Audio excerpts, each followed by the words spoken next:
marks of Jesus. Just like what Paul said, he told the Galatians to, uh, from now on, no one will should persecute me because for I bear the marks of Jesus. So ano tong sinasabing marks of Jesus? And I want you to ponder for tonight. Let's ponder on this question. Do I really have the mark of Jesus? And if I do, what mark of Jesus is this that is in me?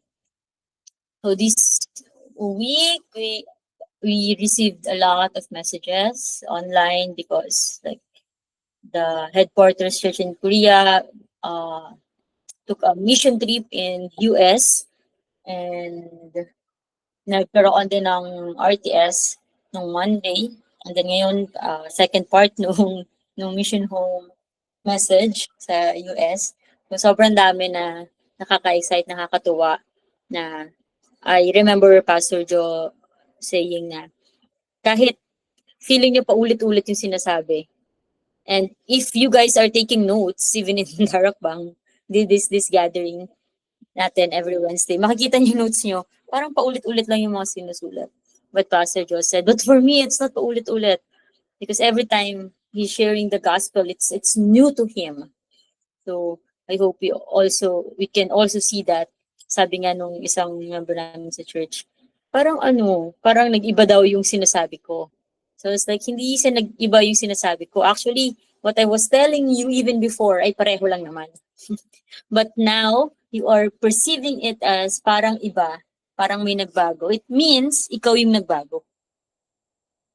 So, kung feeling niya paulit-ulit to, ibig sabihin, paulit-ulit lang din yung ganito pa rin tayo, hindi pa rin nagbabago. Again, what change we want is nothing physical, but spiritual change. And let's talk about this mark of Jesus and also this week, Wednesday pa lang, no, parang dami na nangyari. This week, nagpunta ako sa co-volunteer ko kasi sabi niya, ang dami niya daw papaya doon. Baka daw nakawin lang ng ibang tao, kunin na lang daw namin doon sa bahay niya. Eh, malapit lang yun sa tinuturuan ko. So when I went there, binigyan niya ako. And then, nakita ko yung mga dogs niya. Nakita ko na naman yung before. Pero kasi nung namatayan siya ng aso, last time, he asked me, ang tanong niya sa akin, meron bang souls yung dog? So, that was 2 years ago or 3 years ago. And, hindi ko alam yung isasagot ko. Kayo ba? Sa palagay nyo, meron mong souls yung dog? Cleo, may souls ba yung aso? Palagay mo? Ayun na ni Cleo, nagtatanong si Ate Ann. Okay. So, that time, hindi ko alam isasagot ko, may soul ba yung aso? Gulong-gulo din ako. To the point that I looked it up pa sa internet. Pero nakalimutan ko na kung ano yung sinagot ko sa kanya. Pero that's when I see na, hindi ko talaga kilala yung sarili ko. Kasi hindi ko masagot eh. Imagine, and you know why he asked me that question? Because he knows that I go to church. So anything about soul, about spirit, alam niyang may masasagot ako. But that time, yung sagot ko sa kanya ay galing pong internet. Wala pang chat GPT that time. Hindi ko alam kung ano yung kinapipaste ko sa Google na sagot ko sa kanya. But now, we have to see that in us. May soul ba tayo? And I thought, for the longest time, that soul and spirit is the same. Nawala na naman ako? Hindi naman. Naka-open mic sila. Okay. For the longest time, I thought soul and spirit are the same.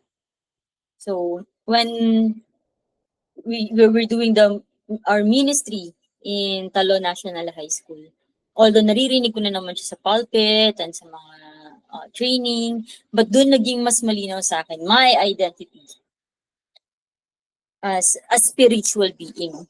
That I am, of course, when God created us in Genesis 1, at 6:27, diba? Sinabi doon na, let us create mankind in our own image. So that is us being a spirit. Pinaplano pa lang nila yun. Sa Genesis chapter 2, nung ginawa nila yung man, hinubog niya mula sa alabok ang tao. So that's us being physical being. Pero wala pang buhay ang tao. But what God did is, hiningahan niya. God breathed. And it came to be alive. So, doon pala makikita natin na nagkaroon na ng buhay yung tao nung may espiritu na tayo. And yung soul, kala ko pareho lang yan dati. So, we're physical being. Soul is, they call this, it is us being capable to feel and to think. This is our heart and mind. Kaya tinanong sa akin yun nung ka-volunteer ko kung may soul daw ba yung aso. Pero at that point of our conversation, we thought of soul as spirit then. And I was thinking, whenever I look at Yoko, yung baby ko na aso, I could feel na may soul siya. Like, tumatagos talaga sa mata, sa emotion, pag tinignan mo yung mata niya. Like, it felt like she's talking to me kahit naka-glare lang siya sa akin. So, I really felt na may soul siya. Pero, I consider soul as spirit. Kasi nga, that's how oblivious I am. Na sobrang bobo ko sa spiritual world. Now, hindi lang bobo. Wala akong alam at all sa spiritual world. Imagine, people coming to me kasi alam nilang laki akong church, nagtuturo ako sa church, nagtuturo ako ng word, nagbabasa ako ng Bible, pero hindi ko alam anything about spirit. And yung soul pala na tinutukoy, of course, they can feel, di ba? They can think, they have brain. But ultimately, what's difference is they don't have spirit. And that's what makes you, Jessica, that what makes you, Teki, Cle, that what makes us all special. So kung the other religion thinking na pag namatay tayo, magiging hayop tayo. So it's really nonsense dahil sobrang layo natin. At it's just rightful that hindi natin alam anything about spiritual world because we came here on earth with our spirit being dead. Again, it's not our own choice or something that we can control na paano tayo pupunta dito sa mundo. Kasi kung may choice tayo, malamang hindi nyo piniling ipanganak sa Pilipinas o maging Filipino, di ba? Gusto natin maging ganito, maging ganyan. Pero hindi. We have to see that our whatever we are right now, may isang cause lang yun. Ano yung cause nun? Our spirit being dead. So, in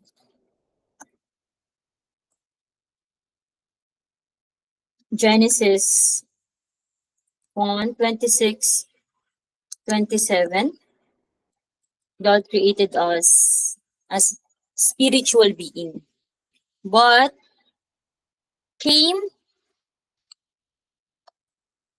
in Revelation 9:1-12, there's a spiritual world in existence already. And this beautiful, powerful angel God created rebelled against him. This spiritual being wanted to be the creator God. So he fought against God. But it's nonsense na yung kinreate mo ay matatalo ka. That's why natalo siya at pinatapon siya ng Diyos sa lupa, and that is Satan. That's why bago nung nilikha yung mundo, wala pang kahit na halo pa lang. In Genesis 1:2, the world is surrounded by Darkness, chaos, and void. Yung darkness, chaos, and void na yun, that is Satan. Nag-exist na siya bago pa tayo kinreate. And Satan saw how God created mankind and how He adores mankind. Na hinayaan niya maghari sa buong mundo. That's why hindi siya papayag, ayaw niya. So using the same strategy and using his same purpose na maging God, that's how he cheated, how he deceived mankind.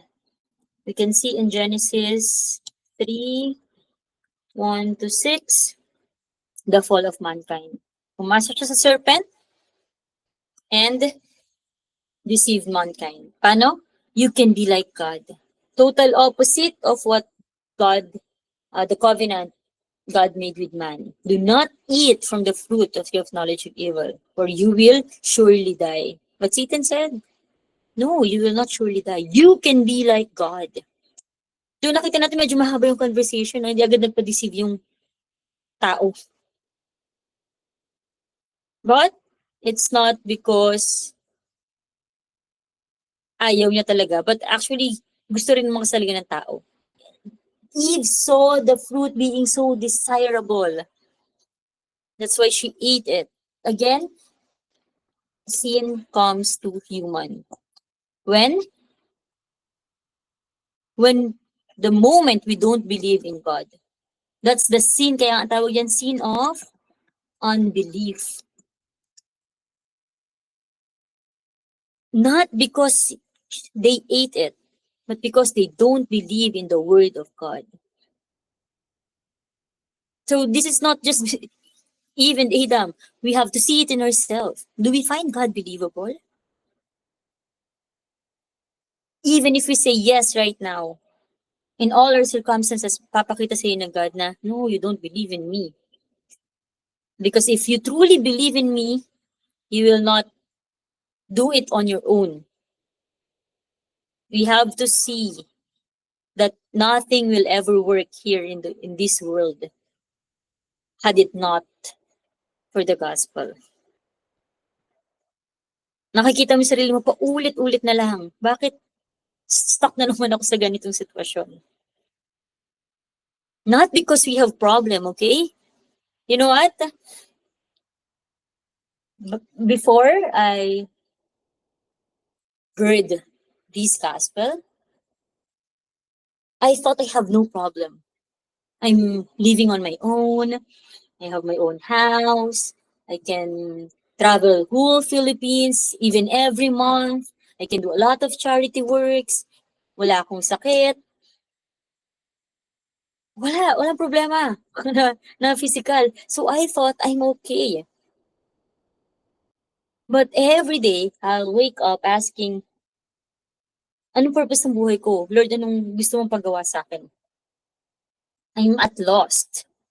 So ibig sabihin, hindi pala pera, hindi pala magkaroon ng bahay, hindi pala magkaroon ng supportive family, good relationships towards other people, yung kailangan ko. Because I still feel empty inside.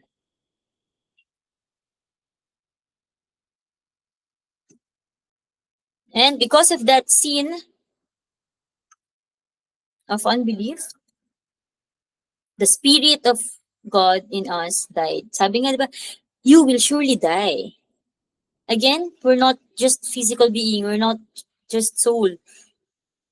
Our totality is we are spirit. Tayo ay spiritual na nilalang. Mamamatay tayo, mawawala yung physical, hindi tayo makakapag-isip, makakaramdam, pero yung spirito natin habang buhay yan. At tayo ay nahiwalay. Separation. Actually, that's Genesis 3:1-6. Tayo ay nahiwalay sa Diyos because God is holy, God is perfect. He cannot be with a perfect being. And kahit aminin mo sa sarili mo na makasalanan ka or hindi mo aminin na wala naman, hindi mo ako makasalanan, the fact na mamamatay ka It only means na makasalanan ka. For the wages of sin is death. Ang kabayaran ng kasalanan ay kamatayan. So tayo ay espiritu. Pero bakit hindi natin yun nakikita? 2 Corinthians 4:4, the God of this world. Sino yung God of this world? Tandaan nyo, nahiwalay tayo sa Diyos. Kaya ang naghari na sa mundo ay si Satanas. Hindi sa umalis tayo, hindi natin iniwan ng Diyos, iniwan tayo ng Diyos. When I saw my sister, na kinakradle niya yung newborn baby niya, and my other sisters also, how they take care of the baby. Syempre, babies are very dependent on their parents. Mas nag-sink in sa akin na, oo nga, no? We don't need anything. The babies doesn't need anything, just the mom. Pero ang moms, pag pinabayaan tong mga babies, ano mangyayari? They will go hungry. So because of God being separated from us, inalisan niya tayo, because He cannot be with sinful being, we became orphan. At sino yung naghari sa atin? Si Satan. John 8:44. We become child of the devil.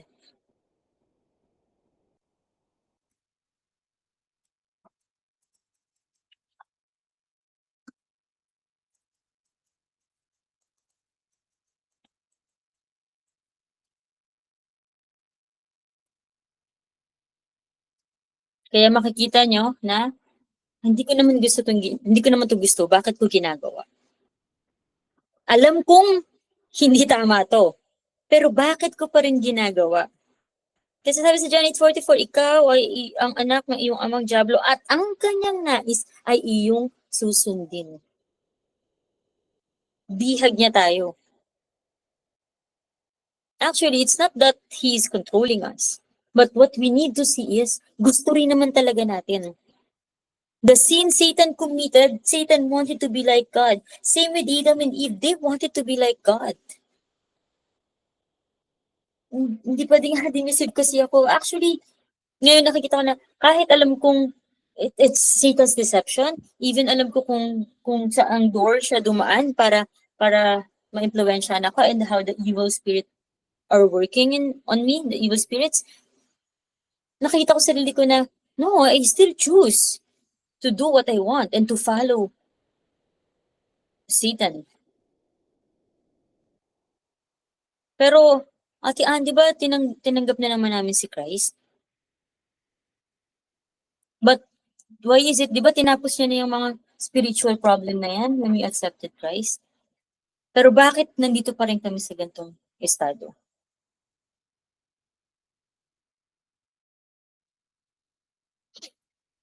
So later. So, because of this, we became child of the devil, just like babies na iniwan ng mga magulang. So, hindi na sila makakain, iiyak sila. And whatever they can grab, susubo nila. I don't know kung anong milestone ng baby yon, pero yung mga parents, alam niya, si Tap naka-monitor sa milestone ng anak niya eh. Kung anong buwan mag-grab na, nakaka-grasp na, anong month magsusubo na ng kamay.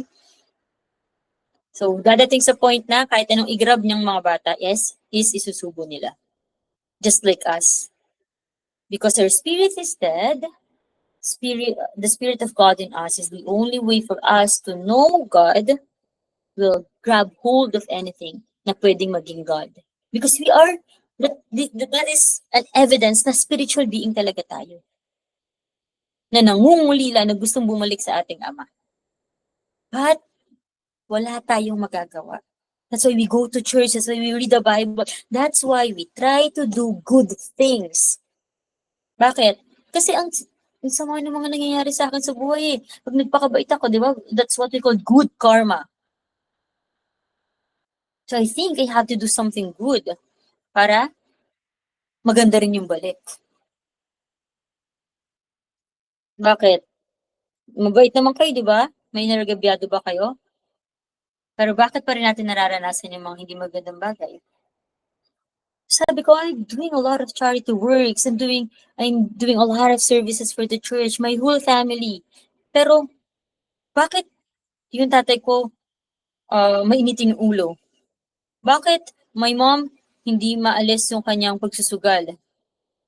So, bakit ako sobrang taray? Ba't ang taas-taas ng standard ko na feeling ko pang righteous ko? Kahit hindi naman. So, I couldn't explain all those things. Why? Because I don't know God Himself. Kahit nagsisimba ako. Imagine, 2 Corinthians 4:4. The God of this age has blinded the eyes of unbeliever.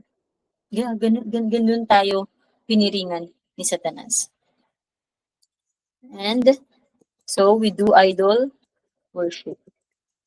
We grab everything na kala natin makakapagpabalik sa atin sa Diyos. Lahat na lang. Imagine, bago pa pumunta yung mga Kastila at ipakilala sa atin yung kung ano-anong mga santo ninyo, our ancestors are already worshiping stones, already worshiping mga puno. So, in Ephesians 2:2,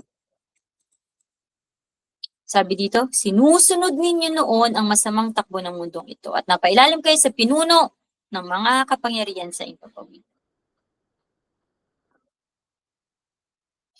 And from that, ngayon hindi natin naiintindihan, bakit kailangan mangyari to? Mabait naman ako. Totoo talaga ako sa anong yan. Why do good things happen to bad people? And why do bad things happen to good people? Natanong nyo na ba yung sarili nyo? Mabait naman ako pero ba't kailangan mangyari sa akin to? Bakit yung mga taong wala namang ginagawang mabuti, bakit sila pa yung parang binibless? Actually, I don't know if my sister is here, but she asked me, bakit yung iba ate, okay naman sila. Hindi nila kailangan danasin yung mga gantong dinadanas ko. Kahit di naman sila nagsisimba, kahit wala naman sila sa gantong flow. First, because our standard of happiness is still material things. So whenever we see people na maayos yung health, may financially okay, we consider those things as blessing. Di ba? And tayo, nandito tayo sa flow, nakikinig tayo sa word, pero ba't ganito pa rin yung buhay ko? The dots are standard. Actually, whenever lumalabas yung darkness sa akin, sobrang nalulungkot ako, nanghihina ako. But actually, that's God's way of healing me. Para makita ko muna yun. Kasi if not, I will think to myself that I'm okay. Sabi ko nga, wow. Before, sobrang bihira ako umiyak. Hindi ko maalala kung kailan ako umiyak sa bahay ko dati, kahit may isa ako. Pero ngayon, hindi ko na mabilang kung ilang beses ako hindi lang umiyak. Parang lagi-lagi. Why? Because pinapalabas ni God yung tunay na ako. And because we don't understand all those things, pero sabi ng God, come to me, all those who are heavenly burdened, and I will give you rest. These mental problems only come to us because wala tayong magulang eh. We are spiritually orphan. And this will be manifested in our physical body.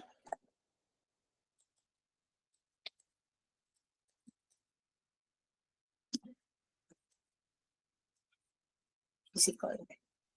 At dahil hindi natin maintindihan ba't kailangan dumaan tayo sa ganito, ba't kailangan dumating yung mga problema, without seeing na, pinanganak ako dito sa mundo na hiwalay na talaga sa Panginoon. So it's just rightful, nararapat lang na mangyari itong mga bagay na to. This week, nakita niyo yung balita kay Kim Chiu? How she sued her own sister. So other people would say, oh, kapatid mo yan. Other people would say na, ay, grabe naman yung kapatid niya. So can you explain that? Sarili mong kapatid, ginanon mo? Eh, paano nga ma-explain yung mga tatay na pinatay mismo yung buong family niya? Isn't that worse? Kung isipin natin, parang, it makes no sense.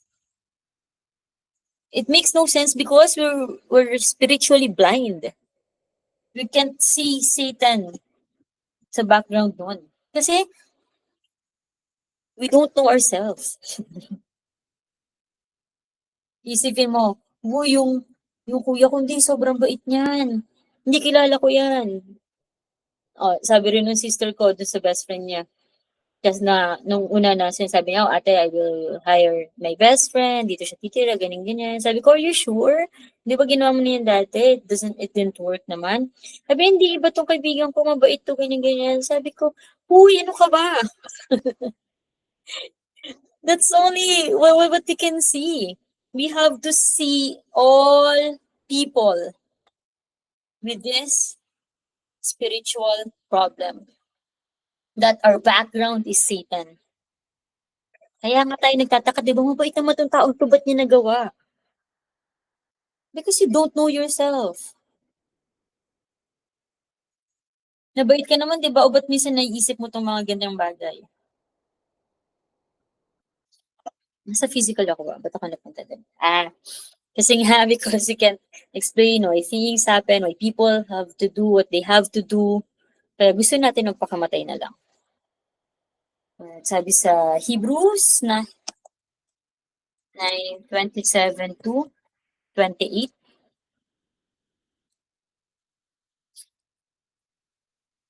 Isang beses lang mabubuhay ang tao. Isang beses lang mamamatay, rather, ang tao, ng ating physical na pangangatawan. And after that, God will judge us. So, isa lang yung pupuntahan nating lahat, hell. At kahit magpakamatay ka, mapapasa mo yun sa next generation. Actually, yung nag-share ako ng article dun sa family GC namin, yung nangyari kay Kim Chiu ngayon, na-predict na pala ng feng shui na siya daw ay maluloko, mabibiktima, nabebetray. So, ganun, patunay na yung ating destiny, yung ating fate ay nakasulat na. So, kahit nalaman ng mga feng shui expert yun, na mangyayari yun, napigilan ba nila? Hindi nila napigilan. And I know a lot of my friends na nakita nila yung curse sa family nila because we do idol worship. Sabi sa Exodus 25:6, kayong mga sumasamba sa mga Diyos-Diyosan, kayo ay paparusahan ko into your 3rd to 4th generation. That's it. Generational curse. So kahit nalaman ni Kim Chiu na yun yung mangyayari sa kanya, napigilan ba? Actually, may mga ginagawa yung mga feng shui para mapigilan yung mga bagay na yun. Pero kahit napigilan mo yun, sa next generation mo, magpapatuloy yun. So, ibig sabihin, hindi mo talaga siya napigilan.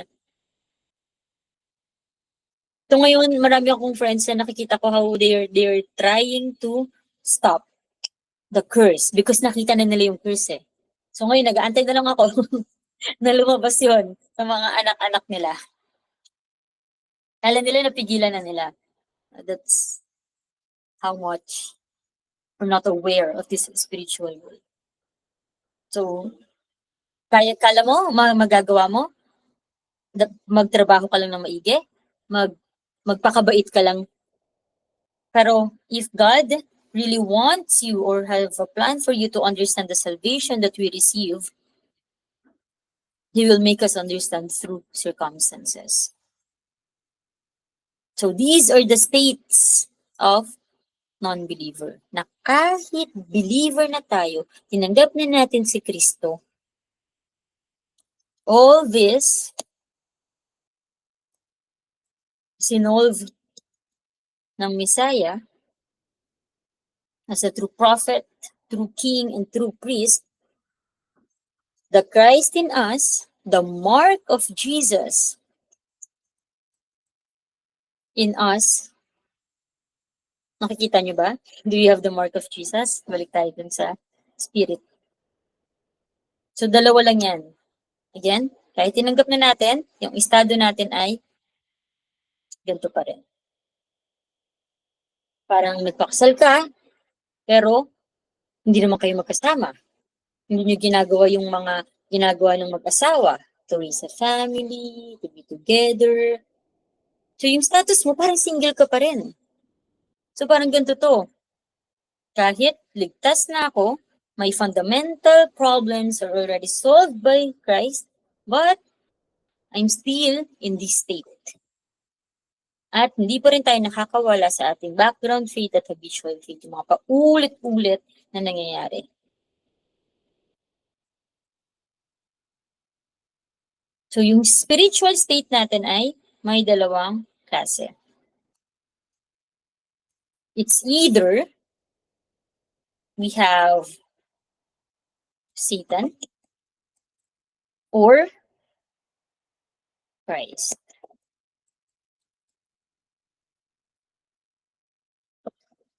So, binanggit ko kanina yung characteristic ni Satan sa Genesis 1:2 as darkness, chaos, and void. Actually, ito yung kailangan natin makita. That in Satan, it is death. And in Christ, He gave us life. Basahin natin sa John 5:24. Very truly I tell you, whoever hears my word and believes him who sent me has eternal life and will not be judged, but has crossed over from death to life. Kailan ka nabuhay, Cleo? Nung nakapagsalita ka na? Nung nag-1-year-old ka? Nung nilabas ka ng nanay mo? Nung na-form ka sa womb? So, yung mga nagpapa-abort, may mga debate dati dyan na, ay, wala pa namang life yun. So, pwede pa. Oh, wala pa naman, wala pang na-form. Embryo pa lang yun, wala pang life yun. Actually, when we talk about that, when we talk about kung kailan ka na-form, we're talking about physical life. Kung naisip mo naman, nagkaroon ako ng kamalayan, ng kaisipan, doon nag-start yung buhay ko. Then you're talking about your soul. But we're talking about spirit. Kailangan natin makita na from the very beginning, we are dead. So we have no choice but to be like this. I'm not talking about the situation you're in because may pera o wala kang pera. Our state is patay. Imagine, kung pera lang kailangan natin para maramdaman natin na buhay tayo. God doesn't have to send to Christ. Kailangan natin magtrabaho para magkaroon ng pera. But even those who have money, I told you, like, I thought I'm okay. I thought I'm alive. Kasi wala akong physical problem. Everything's okay. But deep inside, I know something is missing. And that is me being dead. I don't have answer in my life. Na kaya pala ako gustong gumawa ng mga good works kasi I saw how the family curse is maagang namamatay. So every day, tatanungin ko si God, what do you want me to do? Kasi bukas pwede ako mamatay. Paglabas ko ng bahay, pwede agad ako mamatay. Kaya gagawin ko na lahat ng kabutihan na kaya kong gawin. So I thought I believe in God because I'm doing those things. I read the Bible, cover to cover, I study it, I share it. I thought it's evangelism. But there's no life in me. Kaya pala, kahit basahin ko yung Bible, hindi ko maintindihan why. My spirit is dead. So, don't try to solve or to have a life by doing something, by thinking about something, by making yourself feel good. But what we need to do is, and the outmost priority is for us to truly gain life in Christ, from death to life. But hindi mangyayari to if hindi natin makikita yung sarili natin as dead. So, wag tayong mangarap agad na magbago yung spiritual state at magkaroon ng buhay ni kay Kristo without undergoing, or without not undergoing, because we're dead from the very beginning, but without seeing how dead we are. So when I receive, not receive this message, kasi nga sa US, so sobrang busy ng mga tao doon na makakapag-training lang sila pag gabi lang. Hindi sila makapag-skip ng work nila. Kasi ang mahal ng renta, hospitalization ang mahal. So kala mo ganda-ganda ng US, di ba? Pero kailangan nilang ganun magpagod. To the point na ang hirap sundan, ang hirap ang hirap makilala ni Christ, ang hirap mag-focus sa spiritual kasi sobrang physical. So sobrang grateful ako that Pastor Sam and Samunim, not that they asked me to stop working, but really encouraged me to receive training. Punta sa lahat ng ES, so book dito, sige, punta dyan, punta doon. So sobrang, ito yung second time na sobrang na-appreciate ko yun. Because they wanted me to gain life. Imagine, last year, I have in my bank account almost 500,000. Ngayon, negative ako, may utang. Kasi nga, I need to follow the stream. I needed to know Christ. So, binabanggit ko lang yun sa utak ko. Kasi, pero hindi ko siya fully nakikita pa why I needed it. But ngayon, unti-unti nakikita ko na ang hirap. Why do I have to follow? Oh, why do I have to be in the mission home? May sarili naman akong bahay. Pag sa bahay ko, magkano lang kailangan ko i-spend. But dito, I have to spend even wala akong work. Alam mo yung mga ganung unbelief na lumalabas? Na ang hirap-hirap. Why? Because I'm dead. God is showing me how dead I am. God is showing me how I am not of the gospel. Hindi ka talaga naniniwala, kiniklaim mo, naniniwala ka, sinasabi mo kaya may bigay yung buhay mo. But no, see? Only for me to gain life. So that's this week how much sobrang na-appreciate ko. So do I care about the 500,000 that I that nawala? No, it's okay. Why? Because I was able to see how dead I am. And although my spiritual state is not changed yet, I could see how little by little I'm gaining the life of Christ.